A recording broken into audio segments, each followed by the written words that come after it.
afternoon and welcome. We are back here in studio today. We're going to talk some sports with Val. As sectional start tomorrow, Val. We waited and did our boys sectional preview show here on Monday so everybody could wrap up their regular season. So the sectional are here. So it's going to be snowing at some point here in the next couple weeks, right? Always get some snow around sectional time. So yeah, it looks like we can get a lot of rain this week. That's the weird thing. Sectional rain. Yeah, it is Indiana. So, but hard to believe the girls tournament is done. The state championship games were played on Saturday. So we're getting into the boys side of things and. We've got a couple teams, I think, that have some opportunities to make a little bit of a run. Right. We just celebrated the 50th anniversary of the girls' state tournament. This is year number 115 for the boys' state tournament. Started back in 1911. It is year number 28 for the multi-class boys' state tournament. Now that just seems like yesterday, right? 28 years now with 4 classes. But this is the first year with the 20, 25, 25. 30 system. Right. There are no longer 4 equally sized classes. Now Class 4A is a little bit smaller. Class 1A is a little bit bigger. Class 2A and 3A, same size as they've been, right around 100 schools. But Class 1A now about 120 schools, and the 2 1A sectionals in our area both are 8-teamers. Right. And, of course, most of the Class 4A schools, obviously we don't have any 4As in our area, but most of them are around 5 teams. Yeah, it's going to be a little different in itself because you got schools like Plymouth and Logansport who have traditionally been in that 4A level that are now in 3A. We'll also be talking about Columbia City. Yeah, they're a 4A, then moved down to 3A. Yeah, so it'd be interesting to see. And there was a domino impact that affected schools like Oak Hill, who we will also be talking about later on. Right, they've been in 3A for a while. Jimtown. Yeah. So, a lot of interesting stuff going on, and we're going to get right into it here. You got anything else before we... Yeah, just sectional tickets are $7 per session. You can get them on EventLink, but I think most sites take cash as well. When we were at Lewis Cass for the girls, they took cash, so I would assume most of these boys' sites will accept cash as well. Seems to be getting harder to pay for stuff with cash anymore. Right. It's crazy to think. You've even read stories where fans have been denied entrance if they don't buy with cash, but I don't think we've seen that anywhere. Yeah. All right. Well, let's take a $7, by the way. $7. Yeah. And they don't do all sectional pass anymore. And they no longer do an all sectional pass. You got to pay per session night. By session. Yeah, $10 for regionals, $12 for semi-state, and $15 for state. Okay. So let's take a quick commercial break. When we come back, we're going to start off. We're going to talk about the Rochester Zebras and their sectional when we get back here, talking sports with Val. Are you looking to open up a new checking account for your business? Save time and money with a business checking account at First Federal Savings Bank. Every business checking account includes free instant issue debit card, free online banking, free bill pay, free mobile banking, free e-statements with online check images, free thank you gift, and we buy back your unused checks and debit cards from another institution. And remember, we don't want to be the biggest bank, just the best. Welcome back here. As you can see in the background, we're going to talk about the Rochester Zebras here as we start things off with our sectional preview show. The Zebras are going to be headed over to Wabash, and they will be playing in Game 1 against Eastern. What do we know about Eastern? Because as far as we can tell, they've never played in basketball, but they did just play last fall in football. Right. We know, we think, I did some intel, and we believe one of their best players is Colton Lindsay, who I believe is the son of Coach Brad Lindsay. Okay. Colton is a 5'11 junior guard, but he has been dealing with a little bit of a hamstring issue of late. So it might have it's possible that it has affected his effectiveness over the past few games. But Colton Lindsay is one of their stars.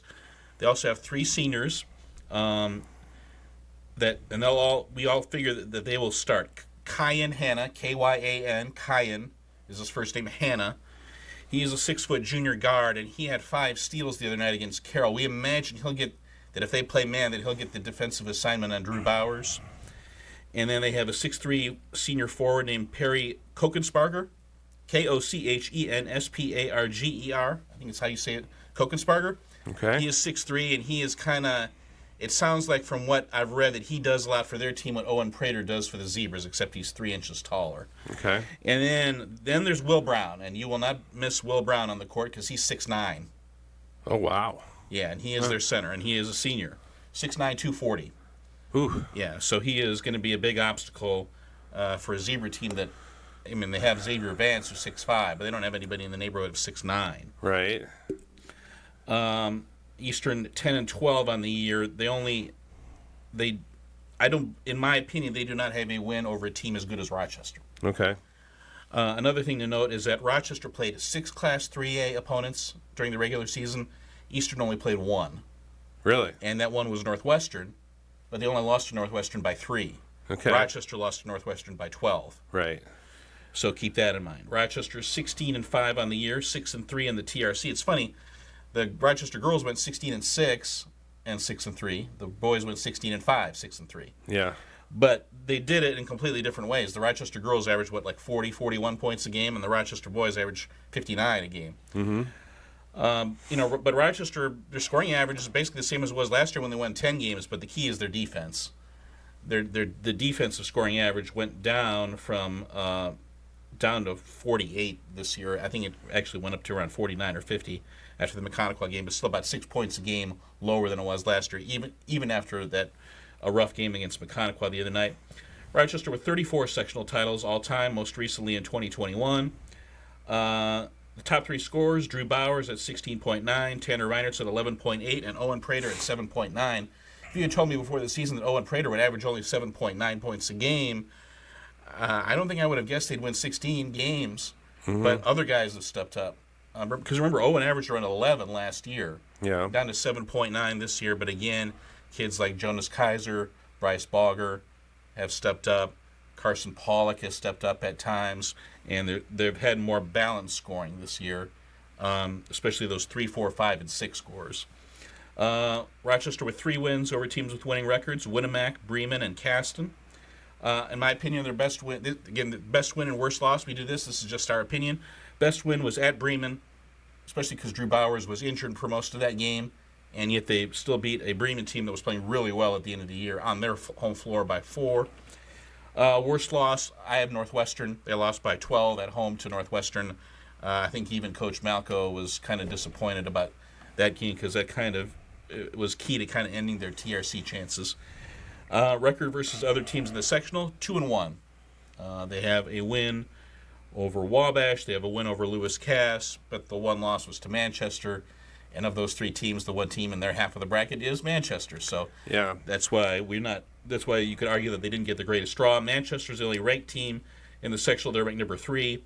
And Manchester's the only undefeated team against other teams in the sectional. Manchester 20-2 overall and 4-0 against other teams in the sectional. If you're Coach Malco and you look at this bracket here, you've got Eastern tomorrow night, game 1. So that's a little odd too because you're used to the JV game, and then you get a chance to kind of feel the gym out a little bit, and so now you're coming in, you're going to be playing right out of the gate, coming off of a tough loss down at Mechanical on Friday. And if you win, you got to think about a big game coming up on Friday against Manchester. So how do you not overlook this game against Eastern and avoid that kind of trap game type of mentality? Well, Rochester's avoided losing streaks all year, so this team has been pretty resilient in terms of bouncing back after bad games. And Eastern's in the same spot. I mean, it's a 6 o'clock start for them, and it's they know that they'll play Manchester at the same time, so they can't afford to look too far ahead. I always think you do it with energy, and that's why I think getting off to a good start will be key. I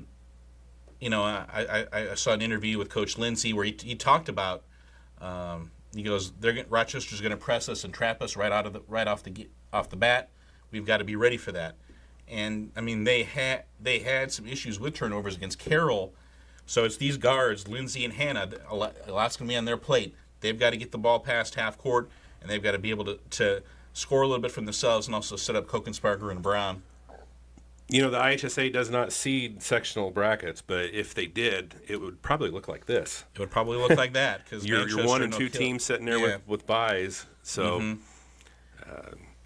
Oak Hill, you got to say, if you're looking at this and you're saying who got the best draw out of this, and you got to look at Oak Hill and you get the winner, Lewis Cass and Wabash. Right, who have 5 wins combined. Right, and those are all for Lewis Cass. Yeah.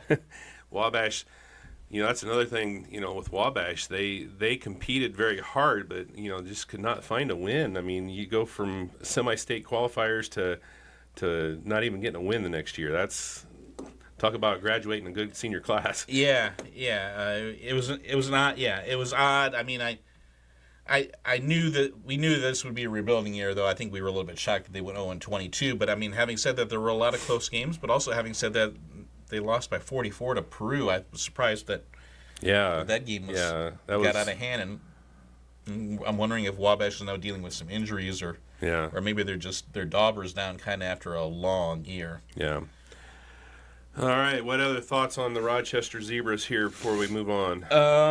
Again, the improved balanced scoring. We've seen kids.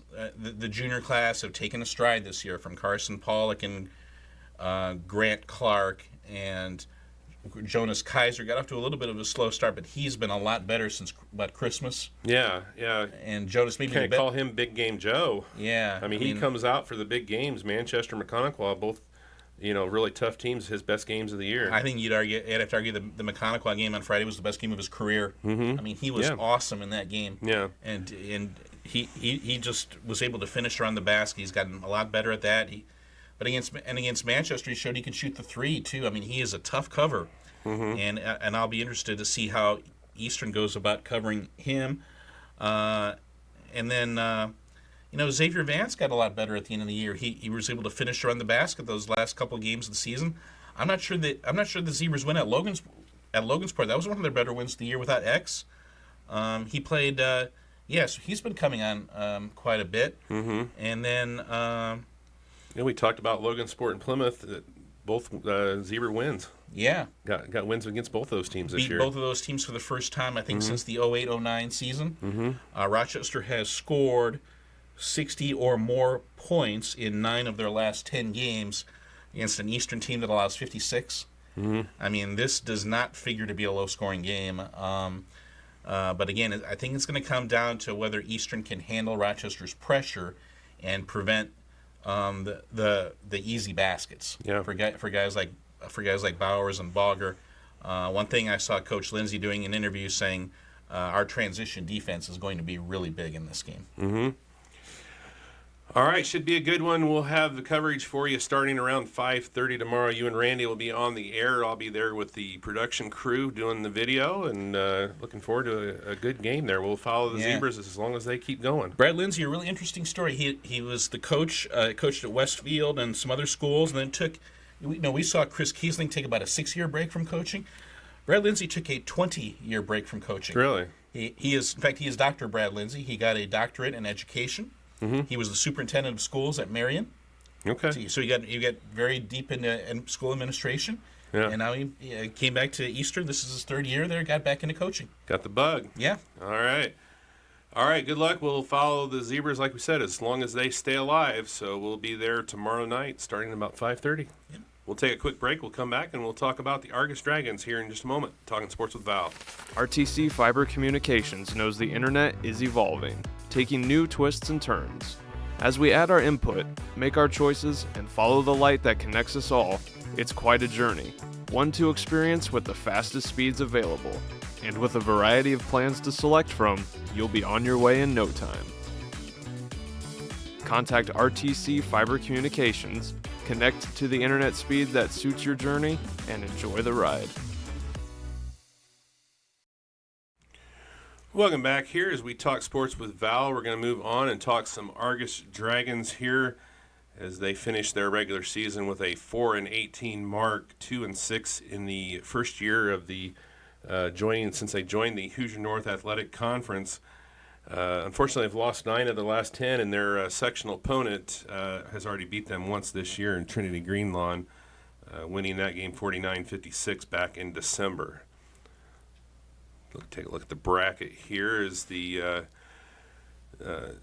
Dragons will be headed over to North Judson hosting the sectional this year. We're used to seeing them playing at Triton, but heading over to Judson this year. Right. So Argus has won 8 sectional titles in their history, most recently in 2020. Unfortunately, didn't get a chance to play in the regional that year. Right. They were gonna play Caston in the regional, and that was really unfortunate. And again, the big headline of late has been Luke Stoltz. He leads this team in scoring at 21 points a game. We knew Luke was in line for a big year, but 21 a game just speaks to Luke continuing to improve as a player, and he scored his 1,000th career point against Elkhart Christian the other night. He had 22 for the game. Now has 1,012 points for his career, so he got that out of the way. Now he can just focus on winning some games.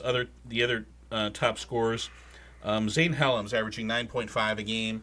Boy, Zane's really improved his game, and I think Nick Kindig and his father Chris, the assistant coach, have really done a good job of developing him as a player. They want Zane to be thinking about scoring all the time, about having big games all the time, and hitting a couple threes a game. That should be the rule, not the exception. Mackay Austin averaging 6.6 points per game. Argus does not have a win over a team with a winning record. I have their best win is over Bethany Christian. They beat Bethany Christian 50-49 for their first win of the season. I'm sure that was the most satisfying win. That was a Bethany Christian team that won 10 games. Worst loss, I have that as Lakeland Christian. Though Lakeland Christian did get better as the year went on, that was a team that was struggling at the time that they lost to. So, again, Argus kept a lot of their old Hoosier Plains rivals on the schedule as non-conference games. But I have the Lakeland Christian game as a tough loss. But I do think when you look at it, Argus did play a pretty tough schedule. Overall, Argus went 2-6 against other teams in their sectional. They beat Culver and they beat OD, but those teams are in the opposite half of the draw. They wouldn't see either of those teams until Saturday. There is one ranked team in the sectional. It's Triton, and they're ranked number 6. There is nobody in the sectional that went undefeated against other teams in the sectional. So that might give a perception that it's a wide open sectional, though I think it's fair to say that Triton is the favorite going in.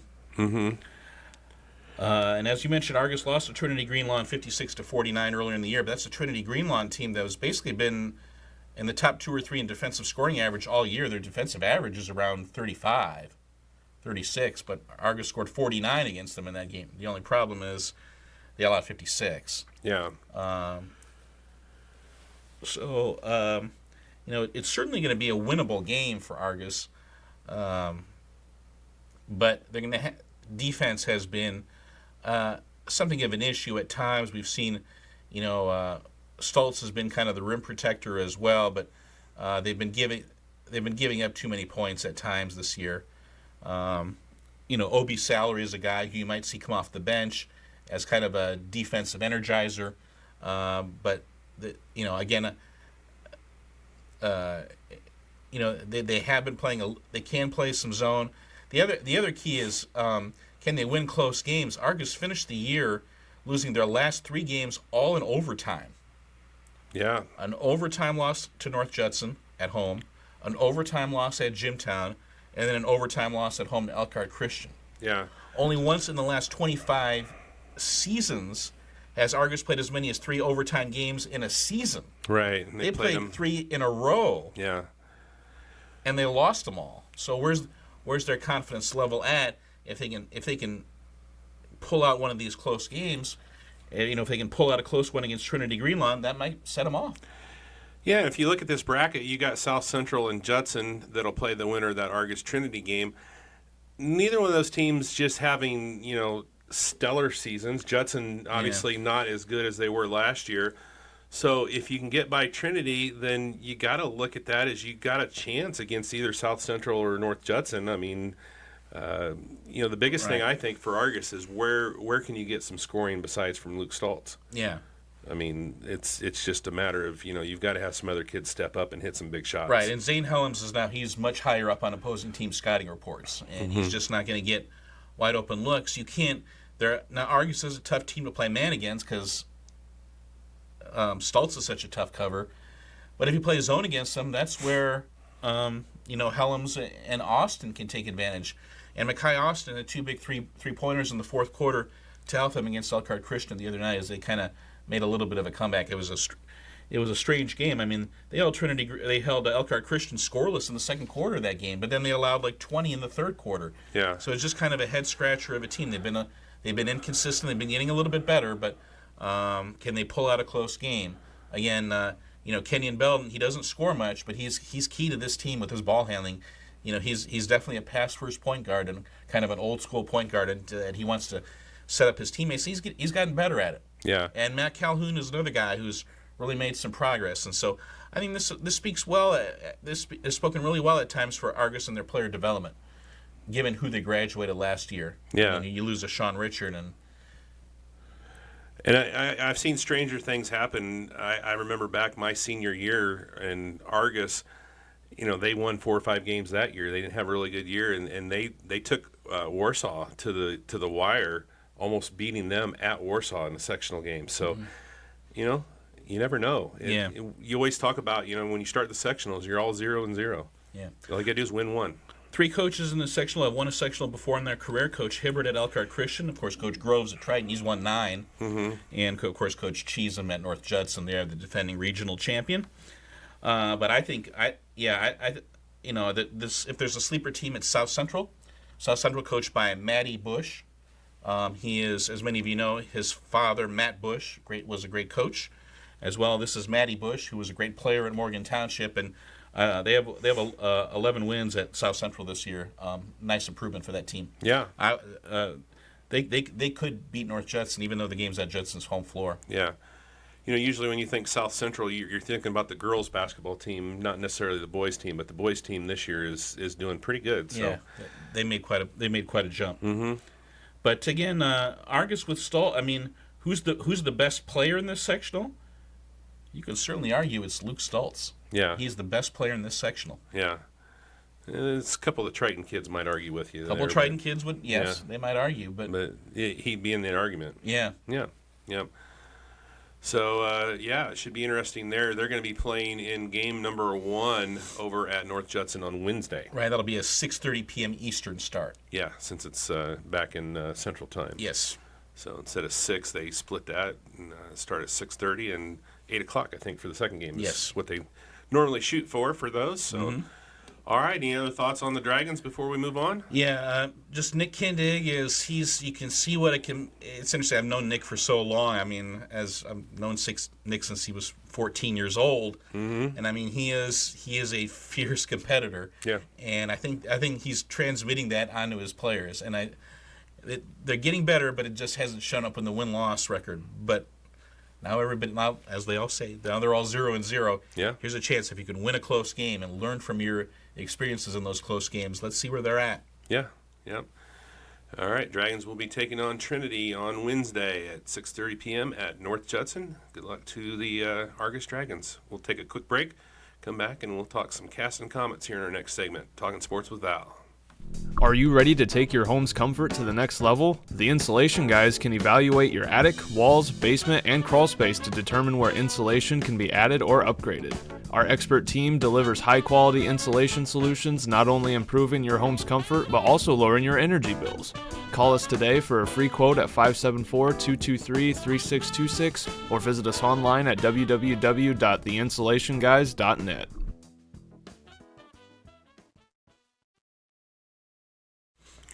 Welcome back here as we talk about the Caston Comets. Val, I don't know of any team that we cover that's any hotter than Caston coming into sectional play. They finished the regular season 12-10, 6-2 in the conference, finishing in third place in the Hoosier North Conference. That's a huge accomplishment in itself.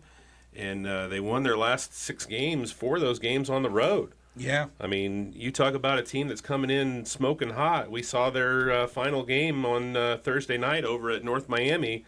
And they got it done against a very good North Miami team, you got to look at them here in this. Put the bracket up here for you as they will be headed over to Tri-County, and they're going to be playing a DeMott Christian team in their opener on Tuesday in the second game.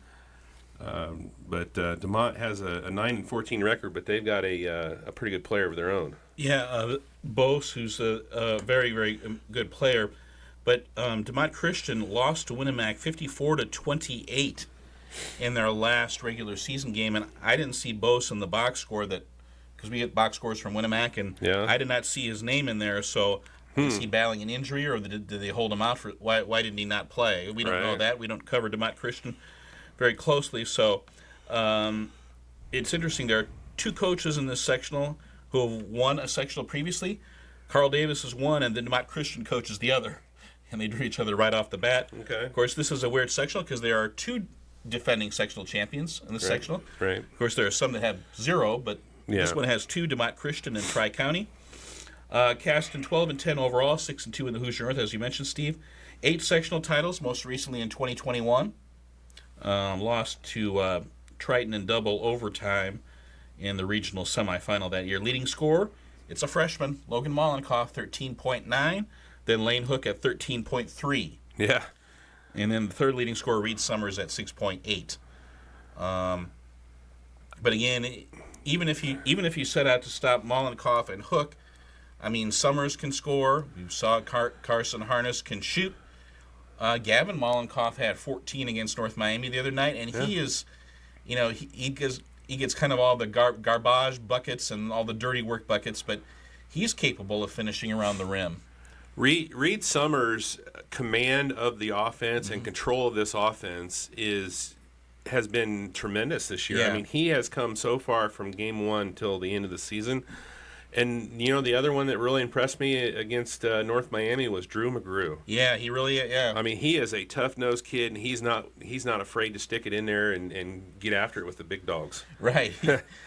He gets a couple. He's 5'8", and he gets a couple of offensive rebounds a game, a putback here and there, and timely 3-point shooting from Drew as well. Yeah, and you talk about the length of Lane Hook, obviously being 6'4", 6'5", and he can step out and shoot the threes. But Logan Mollenkoff, he's long as well, and he's a matchup problem for a lot of teams. Right, he is, because if you slag off him and play him for the drive, he'll just shoot threes over the top of you. Mm-hmm. And if you get in his grill, well, he'll just drive by you. Mm-hmm. And he's really crafty as a finisher around the rim.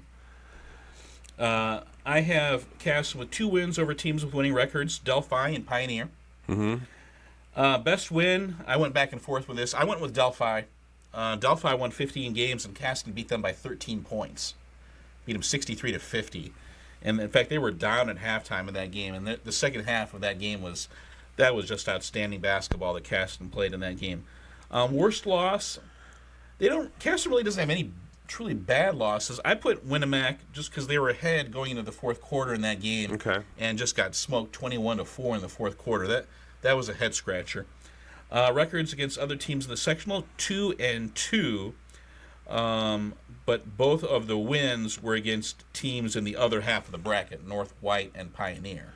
Yeah, you got to look their possible matchup with West Central on Friday. That would be an intriguing game. West Central has the best. There are no ranked teams in this sectional. West Central has the best record at 15-7. Mm-hmm. Caston played West Central earlier in the year and lost by 1, 63-62. Yeah. On a last-second basket by Brady Bishop. Yeah. We talk about how young Caston is, but West Central, Brady Bishop's a freshman. Yeah. And the Grindstaff kid, there's the other guard, he's a sophomore. Yeah. But West Central also has the veteran big guys, Nananga and Hughes. Yeah. And they're seniors, and this is going to be a point of urgency for them. They're their leaders. Yeah, this is West Central's year if they're going to get it, because they're going to be rebuilding a little bit after Nananga graduates, especially from a size standpoint. Yeah. And the Hughes kid, he is relentless on the boards as well. No teams in the sectional are undefeated against other teams in the sectional. So keep that in mind as well. That's why this is going to be a fun, interesting, wide open sectional. When we did the girls sectional with these teams, Tri-County was by far it was their sectional to lose, and they didn't lose it. Mm-hmm. This one's going to be a lot more wide open. And these, for whatever reason, whenever Tri-County hosts a sectional, it is always wild. There are crazy games, and I have no reason to think this is going to be any different. But again, I would argue that this looks like a seeded bracket. Yeah, a little bit. Yeah, I would argue that of these four matchups, that the DeMott Christian Caston game will be the most competitive. Mm-hmm. I would argue that the other three games, there is one team that is clearly the favorite over the other. Maybe they are seeding them. Oh my! Yeah, that would be funny if they were doing that. Yeah, everybody says we should seed them, but we're not going to seed them. But we really are. Yeah. Again, Caston playing so well at the end of the year, and DeMott Christian struggling at the end of the year. That it has me curious. Again, I get it. Everybody starts 0-0, but where is DeMott Christian's mindset at right now, and what's their health status too? Well, yeah. I mean, if their big guy's not in, then they're going to be in world hurt. I mean, because he's their leading scorer by a lot. Right. I mean, they were down 33-11 at halftime against Winnemac at home. Mm-hmm.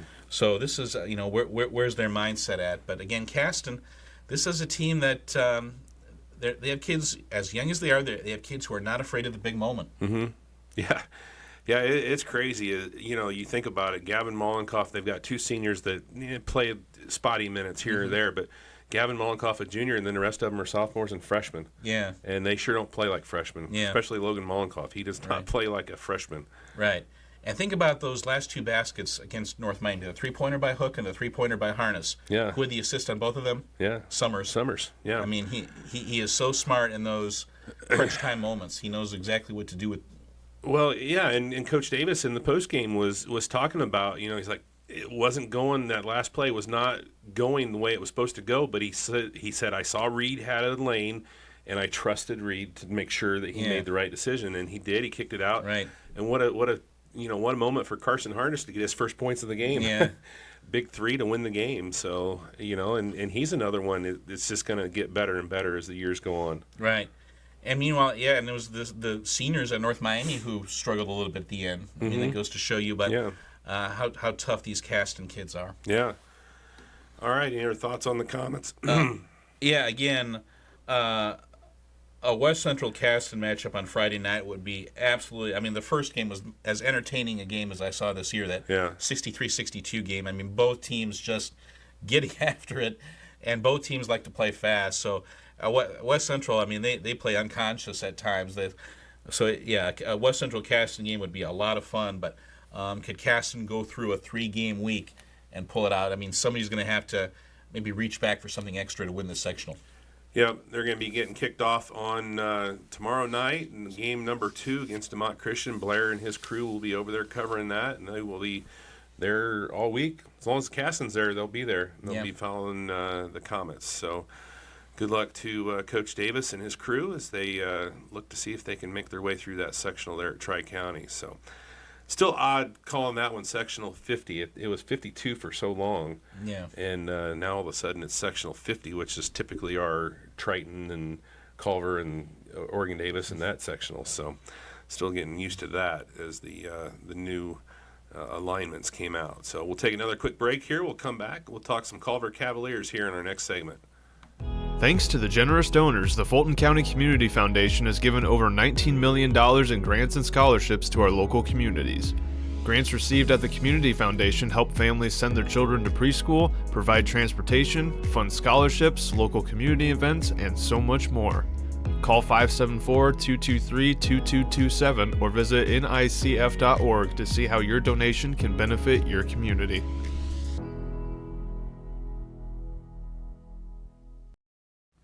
Welcome back here, talking sports with Val as we get ready for sectional play. Is going to kick off tomorrow around the state.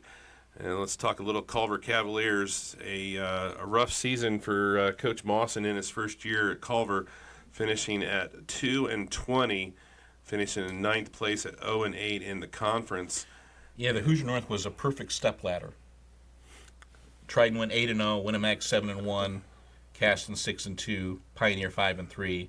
North Miami 4-4, and so on and so forth, and nobody beat anybody that finished ahead of them. Yeah. Okay. Yeah, I didn't even think of that. You would be the one that would look at that. I call that a step. I call it a stepladder standings. Right, I don't know. right. I don't know what. Is there a better term? Well, I don't know. That makes sense. Yeah. Kind of like your bowling. You got to go up the stepladder when you're doing bowling. So, take a look here at the bracket. We've already looked at the bottom half of this bracket at Sectional 51 there at North Judson. For Culver, they're going to open up against 9 and 13 Elkhart Christian in game number 1 tomorrow there at North Judson, 6:30 start. So what do we know about Elkhart Christian? Elkhart Christian's the defending regional champion, but they graduated quite a bit. But having said, and they have an under 500 record this year, but Elkhart Christian's made some strides of late. They're coming off an overtime win over Argus in their regular season finale on Friday, and in that game they hit 9 threes. Coach Hibbard's son is a very, very good three-point shooter, and they have another a kid named, I believe his name is Eyob, E-Y-O-B, and he is another three-point shooter. So, again, Culver is a man-to-man team, so we will see how Elkhart Christian, how many screens they set against Culver's defense, and how well Culver fights through those screens to get on top of Elkhart Christian shooters, and to see how Culver plays that. Culver has won 3 sectional titles. This Culver Community High School has won 3 sectional titles, most recently in 2014. You remember that team from 11 years ago lost that heartbreaker to North White in the regional semifinals with Trent Elliott and Jakota Anderson and those guys. Top 3 scorers. The freshman has led Culver in scoring. We talked about freshman leading Cast in scoring. A freshman's led Culver in scoring as well. Braylon Jackson at 7.5 points per game. Jonas McEwen averages 6.8, and Caleb McEwen averages 5.1. Both McEwen twins have gotten more involved offensively as the season has progressed. And, again, the offense has had a little bit better flow as things have kind of settled down toward the end of the season. The McEwen brothers have been they're trying to get the McEwen brothers, because they're just strong athletes, and get them going downhill and get them going to the bucket. Mm-hmm. And, as for Braylon Jackson, they worked a lot on his shot, and it's still kind of a work in progress. But, they had a game against Pioneer. At Pioneer, they lost by only 6, and I think Braylon hit 4 threes in that game. So, they're making some progress as shooters, but, again, the offense has been pretty inconsistent. And, again, they only scored 19 points against Raymond in their regular season finale the other night. Perfect timing there. Braylon Jackson just hit 2 threes on the highlight clip there. Yeah. Wins over teams with winning records, they don't have any. Best win, Lakeland Christian. Lakeland Christian won winning 10 games, and Culver beat Lakeland Christian in Winona Lake. Yeah. Beat them by 11. So, again, this team's had moments of where they've been capable. I have worst loss as Oregon Davis, losing by 3 at home to an OD team that won only 2 games. That one hurt. Yeah. You could tell that. I saw the highlights of that one. You could tell it hurt. Mm-hmm. That was when they were hoping they could win. Culver went 0-8 against other teams in the sectional. That's they lost to Triton twice. But again, they played everybody, but just went 0-8 against them. Some games were closer than others. One ranked team in the sectional, as we mentioned earlier, it's number 6 Triton. Yeah, and chances are, if Culver can somehow get past Elkhart Christian, they would probably end up facing Triton on Friday. So. Right, so on top of everything else, Culver didn't get the greatest draw either. No, not at all. So, interesting bracket there at North Judson. Triton, you gotta look there. Obviously, they're the clear favorites. If they get by Oregon Davis, then either Elkhart or Culver in the semifinal. So you would think their path to the sectional championship game looks pretty open for the Triton Trojans. Oh, no doubt. Again, a lot of people are looking at a possible Elkhart Christian Triton matchup in the sectional semifinals. Elkhart Christian beat Triton by 4 when they played earlier this year. That's as big of a jaw-dropping final score as we saw the entire, what? Yeah. But, Triton has been So really... you would put that, if we were doing Triton, you would put that on their worst loss column? Easily. Yeah. That one was as shocking a score as we've seen all year. Again, with Triton, they go 10 deep. The only problem is they don't have anybody taller than 6 feet, and they don't have a true, I'm going to take the game over guy. Mm-hmm. But nobody really that tall, but nobody really that short either. They're right. kind of all right around that 6 foot Everybody's mark. between 5'10" and 6 feet. Yeah. Except maybe Landon Patrick. Yeah. And he's 5'8", 5'9". Yeah. He's not. Yeah. I think he's listed at 5'9", so. Yeah, so again, the Trojans, again, and plus Coach Groves knows how to navigate through a sectional. I mean, he's won 9 of them. Yeah. But again, the Mawsons, again, Drew Mawson got hired in July. Right. He did not have a summer with the team. I mean, they had some open gyms, but things really didn't get going until the first practice in November. This team's been behind the 8 ball the whole year. Mm-hmm. This team has made some progression. There definitely is some more, the structure to the offense. You're seeing that with the McEwen twins getting more involved offensively and hunting some shots, which they need to. Yeah. I like another kid I wanted to give a shout out to is Jordan Green. I think he's really gotten a lot better. You can see he's playing with more confidence, playing a little more physical. I like John Carr. He's going to be a good player eventually. Again, but they're so young. Mm-hmm. And while we're talking Culver, I need to send condolences. A guy I graduated high school with, and he was the swim coach at Culver. Josh Kornbluth passed away a little over a week ago, and boy, that's a shocker. I just talked to him about a week before, saw him at the school and talked for a minute, and then you just never know. And I guess a massive heart attack, and he's gone, and not even 50 years old. So that's a tough one to swallow there, and especially somebody that you knew so well. We played football together from grade school all the way up, and that's a tough one to take. So condolences to Josh and his family. His daughter Arwen just graduated last year, and he's got a younger son, I believe, that's maybe 12. So. Yeah. Leaves behind a family there, and so condolences to the whole Culver community with the loss of Josh Kornbluth.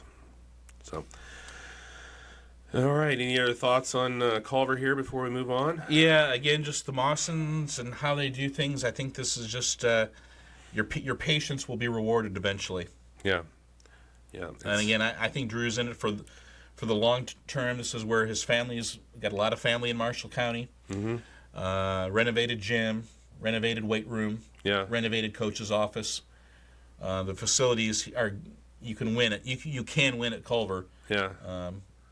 It's kind of neat, kind of full circle almost, because Gordon Mawson was the longtime coach at John Glenn, obviously, and his assistant Larry Rands was a Culver grad. Actually, was my coach. Came back and he coached at Culver, and now Drew is coaching at Culver, so it's kind of full circle a little bit there. It's interesting to see that happen. Yeah. So, one other kid I wanted to mention. Drake Zorich is back, and he gives them some physicality down in the low post. Okay, good. Well, we'll be watching there as they will be taking the floor first at North Judson tomorrow night against the Elkhart Christian Eagles. We'll take a quick break. We'll come back, and we will talk some Pioneer Panthers in our next segment here on Talking Sports with Val. Criskin's Pools and Spas is your local contractor for all your pool and hot tub installation needs. With over 33 years of service to Fulton County and the surrounding areas, and with a wide selection to choose from, Criskin's is sure to hook you up with exactly what you need no matter what your budget is. To learn more about our services, find us on Facebook at Criskin's Pools and Spas, call 574-857-3100, or stop on by at 7448 Liberty Avenue in Fulton to see how Criskin's can help you. Welcome back here as we talk some Pioneer Panthers, and Pioneer went 13-10, Val, 5-3 in the conference, finishing in 4th place. Speaking of 5-3, they went 5-3 in the month of February, so a pretty good month of February. And I think 13-10 for Coach McCaig after graduating Drew McCaig last year, one of the probably top 5 players ever at Pioneer. Yeah. I would say they had a really, really solid year. Yeah, I mean, right, not just him, but I mean they graduated kids like Luke Blackman and so I mean they had a lot of spots they had to fill going into this year. They won 9 games last year. They won 13 already this year, and Pioneer has won 6 sectional titles, most recently in 2013. Remember, they won 4 in a row under Coach Skaggs from 2010 through 2013. They have not won one since. Well, here's the bracket for Tri-County. We've already seen this one with the Cast and Comets on the north side of the bracket. Pioneer down on the bottom of the bracket. And they get 2-21 North Newton in game number 1. So they'll be playing the last game of the quarterfinal round on Wednesday in game number 2. Right. We don't have stats for complete stats for Pioneer, but we'll just list their 5 starters: Micah Rands, Aiden Quillen, Noah Miller, Shiloh Ryan, and Lucas Perry. Boy, Aiden Quillen's made a big difference. Coming over from Western, giving them an extra ball handler, taking the ball out of Micah Rands' hands, and that's a good thing. Because I think because that allows Micah to play off the ball a little bit and to be able to drive to the basket, because Micah is just a fantastic athlete. And then Noah Miller, we've always known Noah as a three-point shooter, and he's still a great three-point shooter. But Noah's, I think, more of a complete player. He can, as we see him hitting a 3 there.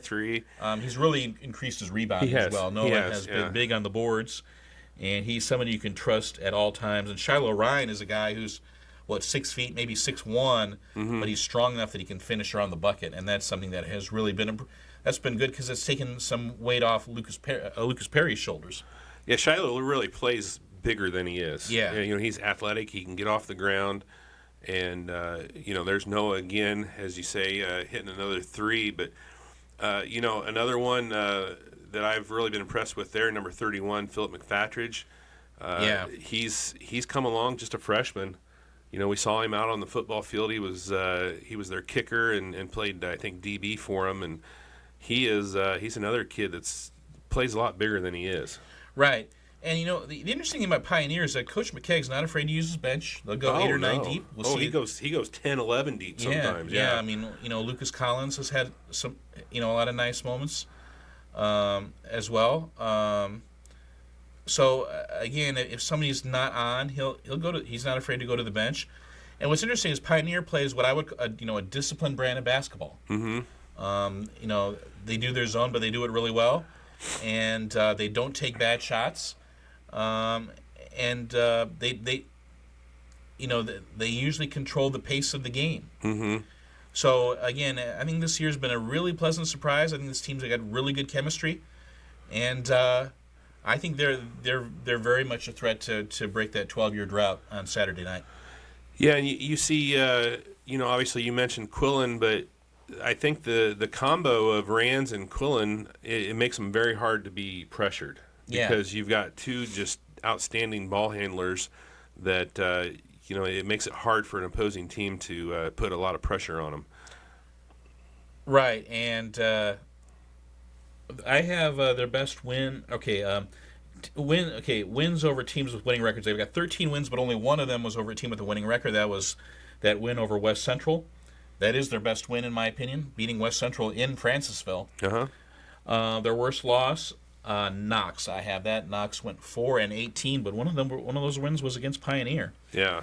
Pioneer went 4-2 against other teams in the sectional, including a win over North White, but they lost to Tri-County on Friday night, 46-40, and that is a very, very possible semifinal matchup in the second game on Friday night, where they would again have to play Tri-County on Tri-County's home floor.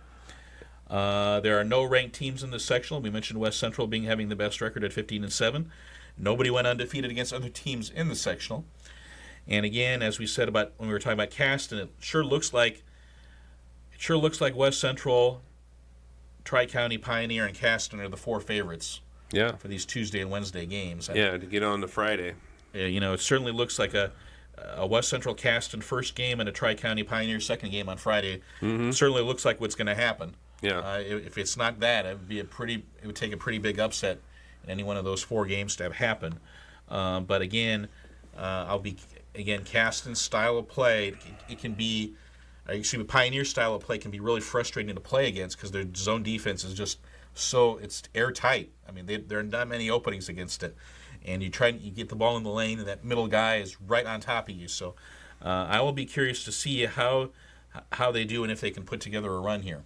Yeah, I think there's a good opportunity, and I know it was tough to lose that final regular season game to Tri-County, but I think it might be a little bit of a motivating factor. You coming into the sectional, and okay, you're looking at a possible match up there on Friday. Hey, we almost got them. We lose by 6, and let's go get them. Right. You know, let's get them at home, and let's get to the sectional championship game. And I think that's going to be a good motivating factor for the Panthers. Right. And the question is, can those 3 Fosters that Tri-County has, can they shoot over the top of Pioneer's zone? Mm-hmm. I think is going to be a big factor. Yeah. If it gets to Tri-County and Pioneer on Friday. Yeah. Yeah. But again, Caston has shooters. Mm-hmm. West Central has shooters. So all the way through, if they want to make this run all the way through Saturday, Pioneer's capable of doing that, but they've got to find a way to close out an opposing team's shooters. Yeah. Coverage-wise, we won't have that first game on Wednesday, but assuming that Caston and Pioneer both advance to Friday, we're going to cover both of those games on Friday with Blair and his crew. So that's our kind of our game plan. So hopefully that works. Comets and Panthers can both advance, and a Caston Pioneer showdown on Saturday night is not the craziest thing. That would be a fun one, wouldn't it? So looking forward to seeing how this one plays out here over the next few days over at Tri-County and Wolcott. Yep.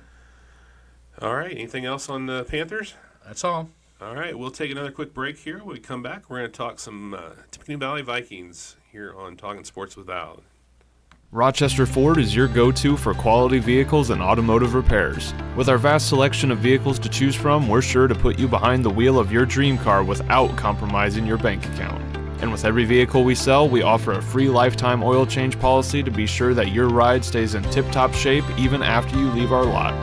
Come see us today at 119th East 4th Street, Rochester, or visit us online at rochesterfordonline.com.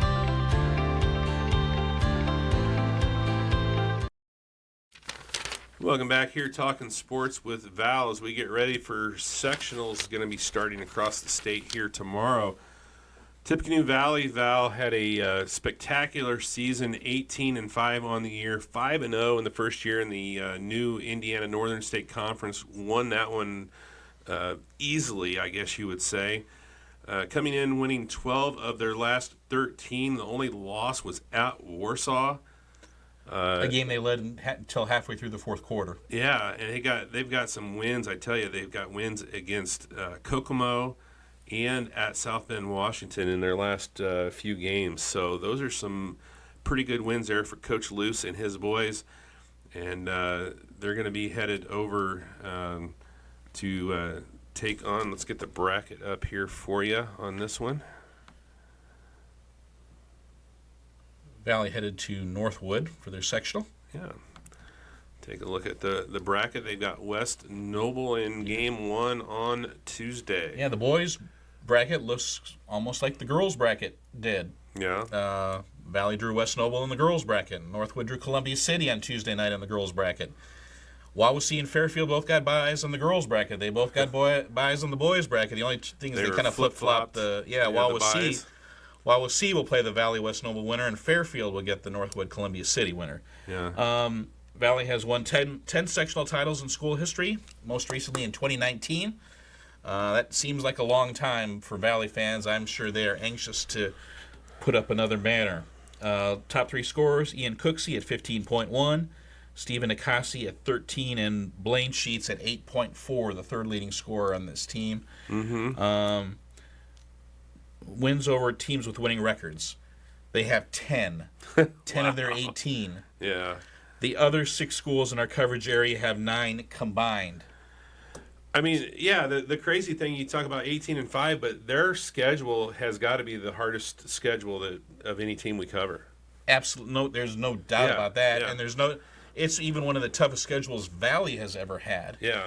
They're 10 wins over teams with winning records. Rochester, Bremen, Cascade, Culver Academy, LaVille, Western. That was the game with Akasi hit at the buzzer to beat Western. Jimtown, Garrett, Kokomo, South Bend, Washington. Wow. Yeah, I mean, just an outstanding regular season. This team has come to play they have to come to play every night, and they have done so. Again, you look at Triton, they're number 1 in the state in defensive scoring average, but if I needed to stop, I would take Valley's defense over Triton's defense. Yeah. Valley number 8 in the state in defensive scoring average against that schedule. Are you kidding me? Right. This team, you look at Davis Cowan. He is the starting point of that defense. Davis Cowan is built like a linebacker. I mean, he will stick his nose into your point guard's face, and he will not let him go anywhere. That's where it starts. Cooksey's a much improved defender. Akasi's a great rim protector. Blaine Sheets is an absolutely phenomenal defender. Blaine Sheets is maybe 6'1", 6'2". He's taking on guys 6'4", 6'5" all the time and stopping them. DeAndre Hamilton has just been so much improved, DeAndre, and he is the X factor in this team. When DeAndre scores 6'8", they don't need a ton of points from him, but they get 6, 8, 10 points a game from him, and boy, they are different.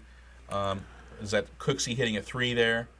Well, what did Coach Luce say about Sheets? He's the most improved player that he's ever had. Yeah. He's had a few players. Yeah. Cooksey, the Jimtown game was so key for him. Ian he'll tell you, he goes, I struggled with my confidence earlier this year. And then Coach Luce came up to me and said, Ian, I'm confident in you. You need to be confident in yourself. Right. And he said that really just turned things around for him. And again, he just lives in the gym, and he works so hard at it. And he just deserves what he's got. I mean, at 6'5", and he's so confident now off the dribble as well. For Valley, I have their best win is Kokomo, but again, there are a lot of wins to argue. But Kokomo averaged 77 points a game. They're second in the state in offensive scoring average. Valley beat them 54-49, held them to 28 points under their scoring average. And that's a team that launches threes at will. Worst loss, there are no bad losses. I put Manchester. I think if you ask those Valley kids, I think they would like to. That would be the one where, like, boy, I'd like to have that one over again. They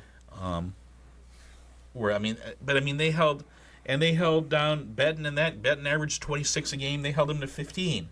I mean, this team is. I mean, that was a slugfest. But I mean, there are no bad losses.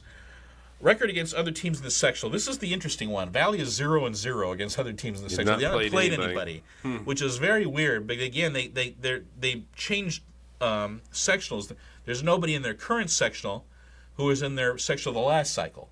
Again, they were in the sectional with John Glenn and Knox and Bremen and LaVille and those teams, which are now in their conference, right?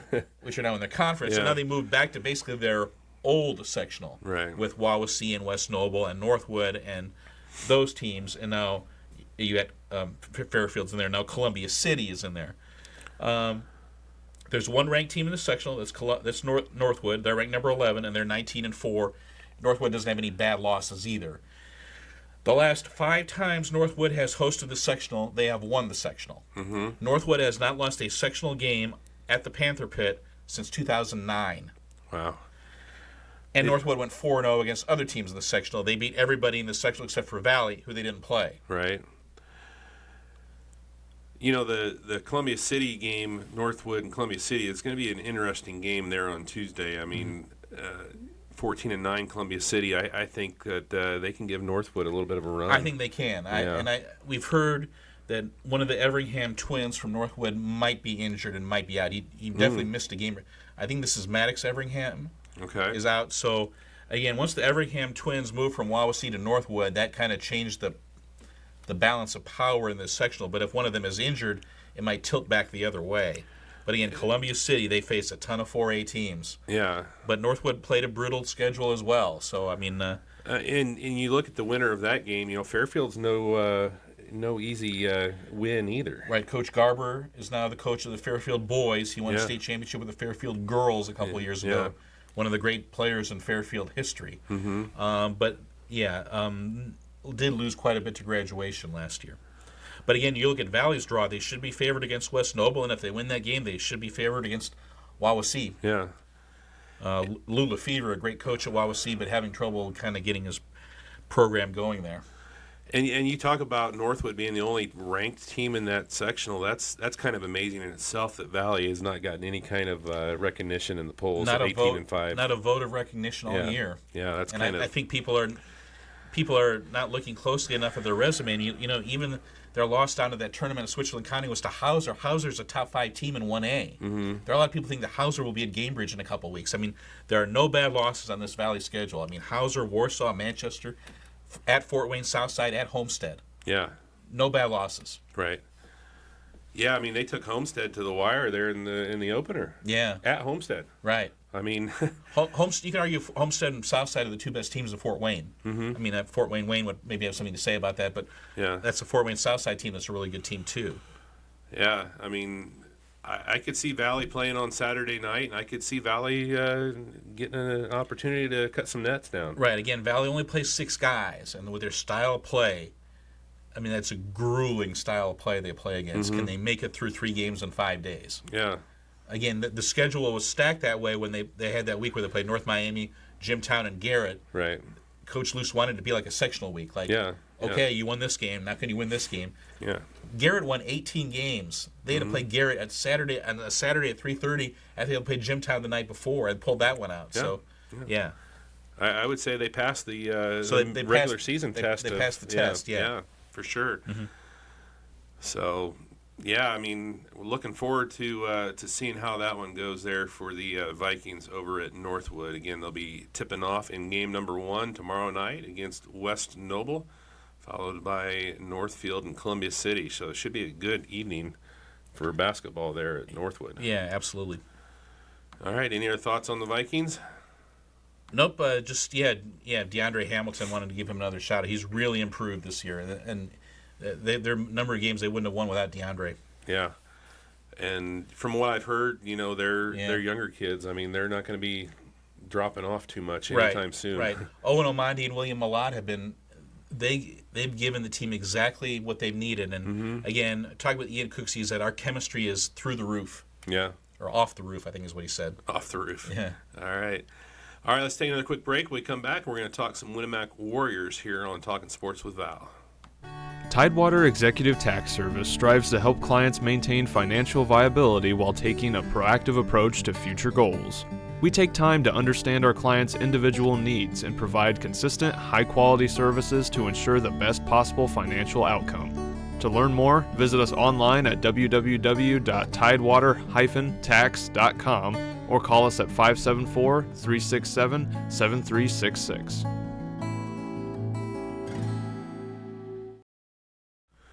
Welcome back here, Talking Sports with Val, as we wind down our sectional preview show here.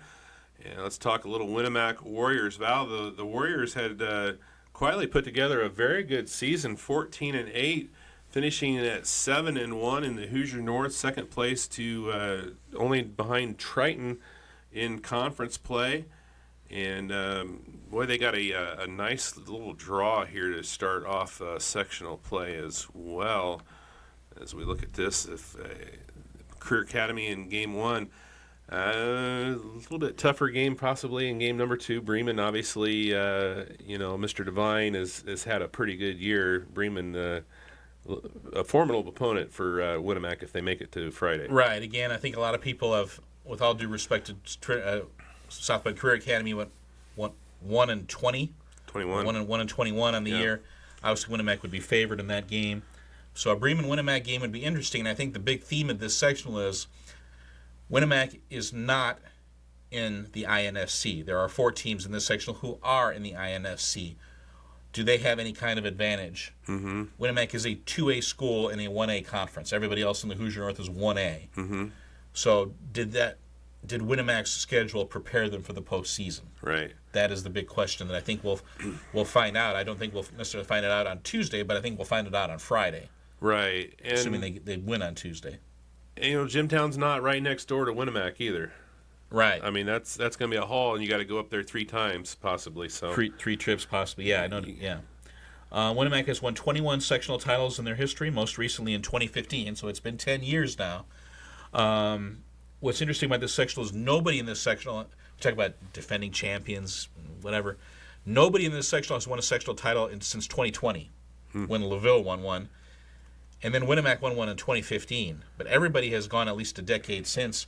Bremen hasn't won one since 1999. Really? That shocked me when I looked at it. Of course, Career Academy has never won one.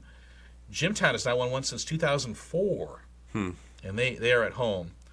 And Knox has not won one since 2004, I believe, or 3 or 4. It's been over 20 years for Knox as well. Top 3 scorers for Winnemac. They relied on balanced scoring all year. Will Malco leads the way at 12.5. Then Brendan Hines at 11.7, and then Justin Potoff at 9.8. Potoff really has taken off since the end of last year, and his role has only continued to grow this year. He's back healthy again after an injury earlier this year, and he's been good. But boy, Ethan Burgess has been coming on as well as a scorer. So this is a team that, and Jabin Hines has come on as a scorer, and he's been playing his best basketball of late as well. So this is a team that they don't have a ton of depth, but everybody in the top 5 is capable of scoring. We talk about Winnemac with 14 wins, 3 of them against teams with winning records, and oddly enough, those 3 wins are against maybe their 3 biggest rivals, Caston, West Central, and Pioneer. Yeah. If you're a Winnemac fan, who do you enjoy beating the most? It might be those 3. Best, obviously Judson would probably be in there, and they beat Judson too, but Judson did not have a winning record. Best win, I have Caston as Winnemac's best win. Down after 3 quarters on the road against a pretty tough team, and outscored Caston 21-4 in the 4th quarter. Worst loss, there are no really terrible losses, though I put Westville. Westville's certainly not a bad team, but Winnemac lost by 14 at home to Westville. I thought they would have been a little bit more competitive in that game. Yeah. Again, you see Winnemac, they move the ball really nicely. They play kind of a 5-out offense. Yeah. There's no true center on this team. Well, that's what I was going to ask you. There's not really a ton of height for Winnemac, and going up against some of these schools that they're going to be seeing in the sectional, do you think that's going to come back and haunt them a little bit, maybe? I think just the opposite. I think they're going to be really hard to defend. Okay. Because Caston, they'll spread out 5 wide, and it creates driving lanes for Potoff or for Malco. And then if you play them to drive, well, they'll just kick it to the opposite to Brendan Hines and get him some open looks. Okay. And Brendan's a guy who can create his shot off the dribble as well. So again, I think they're a really tough team to defend, and I think they'll be a hard team to defend. Winnemac went 1-0 against other teams in the sectional. They beat Knox, who is in the opposite half of the bracket. There are no ranked teams in the sectional. There are 2 teams with undefeated records against other teams in the sectional. Jimtown, they're 4-0, and Winnemac, who is 1-0, as we just mentioned. Jimtown beat LaVille, beat Knox, beat Bremen, and beat Career Academy. Mm-hmm. I think this is a really good draw for Winnemac because LaVille and Jimtown are both in the opposite half of the draw. They're playing the first game on Tuesday night. I think it's pretty ideal for Winnemac. But again, they don't play in the INSC. The INSC is maybe a more physical conference. Again, you look at that Bremen, again, if you're looking ahead to a possible Bremen-Winnemac matchup on Friday, Bremen's got Graverson, football player, Leidig, football player. Mm-hmm. In addition to Devine, they've got Bremen has that Riley Tenner, who's 6'4", and he's not afraid to mix it up either. Yeah. So I think that's the key. Can Winnemac handle the physicality and get 3 wins in 5 days? Yeah. Especially, can they handle the physicality, maybe having to go Bremen-LaVille or Bremen-Jimtown on back-to-back nights? Yeah, I think they can match up with Bremen pretty well, but it'd be that second, if they do win, and that second game in 2 nights against either a LaVille or a Jimtown, that's gonna really test them. Right. Remember, Bremen won't beat Triton at Triton last Tuesday night, and I saw that game on Sports Michiana. Yeah. I mean, Bremen played awesome in that game. Yeah. Graverson, I mean, Triton, they threw the whole town of Bourbon at Devine. They held them to 8 points. Graverson took the game over in the 4th quarter. He was very, very impressive. And Bremen's defense was excellent in that game. Yeah. And Bremen can go zone or man. So, I mean, that, again, can Winnemac handle that physicality? Mm-hmm. That's going to be the key. Yeah. But I've again, two coaches in this sectional have won a sectional before. Coach Edison at LaVille and Mike Springer is the other. Coach Springer knows how to navigate his way through a sectional week. We'll see if he can do it this time. But again, he's done a terrific job in 2 years. Yeah, not going to be an easy one for him, but look forward to seeing how Winnemac can do, and hopefully they can make it through and get to that sectional championship game. But I just think of that drive. We used to have to go up to Jimtown and play them every year. I mean, from Culver, that's a long drive, but you add another half an hour to that drive, from Winnemac. It's like, oh my gosh, that's a haul. Yeah. And they've been pretty used to, I think, what they've been going to Judson for the most part for sectional for the last, how many years. So that's not a far drive at all. So Winnemac hosted the sectional quite a few times in their history. Right. So either Judson or Winnemac, yeah. So yeah, we'll see.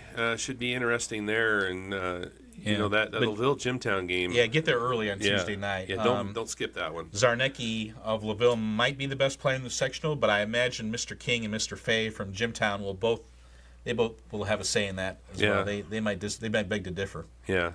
It's a neat gym, too. It's kind of a little different layout than you normally see, up there in Jimtown. Fairly small for a sectional host. Yeah. Seats maybe 2,000, Yeah. a little over 2,000, but yeah, neat. Yeah. A neat place to go. All right. Well, let's take another quick break here. We'll come back and wrap things up here as we talk sports with Val for a sectional preview show here. We'll be back in just a moment. When it comes to legal needs, you want to make sure that you have the best team in your corner. Here at Perkins & Adley LLP, we strive to provide you with the highest quality legal and professional service. Whatever your needs are, from estate planning and trust to appeals and guardianships, Perkins & Adley has the knowledge and experience to serve you now and in the future. See a full list of services online at perkinsadley.com.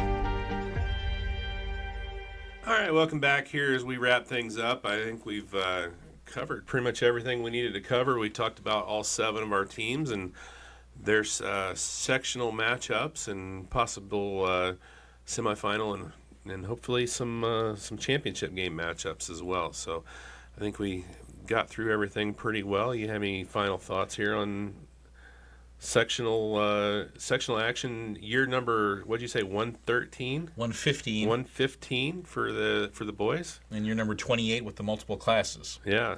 Randy Wynn interviewed me on WROI last week. He asked me for a team that could come out of nowhere, a sleeper team.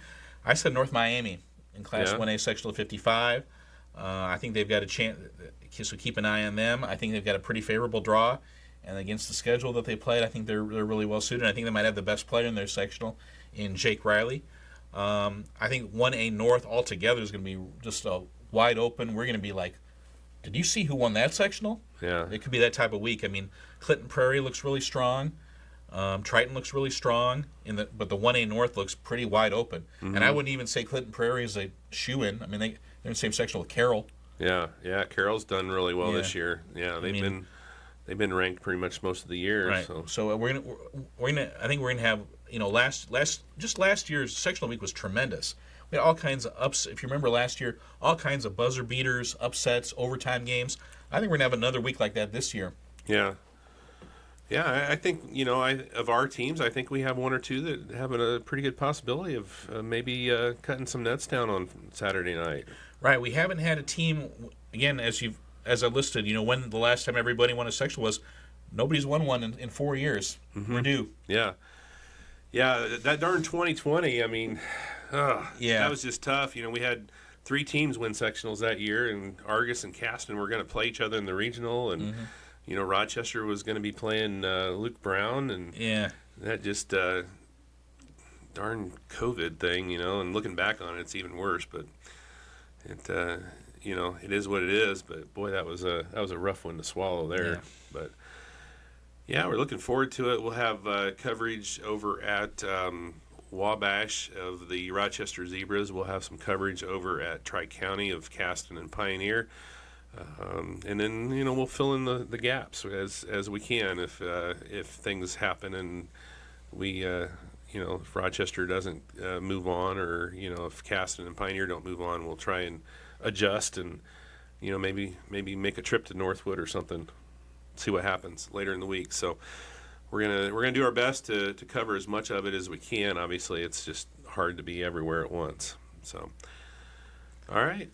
Well, if you don't have any final thoughts on things here, I think we'll wrap this one up and put it in the can. Okay. All right. So we will be back. Like we said, we're kind of adjusting our schedule a little bit. I think the next one we'll do in a few weeks. We'll come back and do all RTC4 teams for the winter. About a month from now, maybe. I'll try to get that done by the end of March. Yeah. So right around the 1st of April there, because I'm going to be off the end of March. So we're going to go down and get some sun in Florida there that last week. So look for us around the first week of April there, and then of course we'll be back with some preview shows for baseball and softball about that time too. Yeah.